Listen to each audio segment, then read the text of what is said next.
প্রিয় দর্শক, মাই vision entertainment থেকে আমি গোলাম মোস্তফা আপনাদেরকে জানাচ্ছি অনেক অনেক প্রীতি ও শুভেচ্ছা। দর্শক, আজ আমরা চলে আসছি 400 বছরের ঐতিহ্যবাহী চক বাজারে, ইফতার বাজারে। দেখতে পাচ্ছেন পিছনে প্রচুর পরিমাণে কিন্তু ক্রেতারা এখানে জমে গেছে। দর্শক, এক পলকে আমরা দেখে নেই এখানে কি কি খাবার রয়েছে।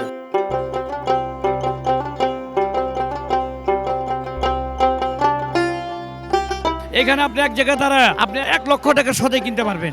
ঠোঙ্গা ভরবো আর দিব, ঠোঙ্গা ভরে ভরে লিয়ে যায়। খাচ্ছে মুরগি কোয়েল চক বাজারের ছেড়ে বরাবর পেট পলাই খায় আর ঠোঙ্গায় বইরা বইরা লয়ে যায়। চানার বিরিয়ানি শাহিদা মশলা ভরপুর। खाने से यहाँ पर आइए मस्जिद का नीचे कश्मीरी शरबत। চিল্লে জরি না ছিল হরিণের খড়ি।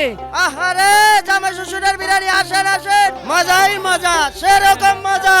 এইটা তো হচ্ছে দুধ, তরমুজ, চিনি, রুয়াবজা আর ঠান্ডা রাখার জন্য বরফ। এই যে সব বাপের পোলাই খায় বোতল বইরা বইরা লয়ে যায়। চাঙ্কারপুরের শিক্ষিত কোয়েল স্কুলে পাশ দিয়ে দৌড়াদৌড়ি করছে।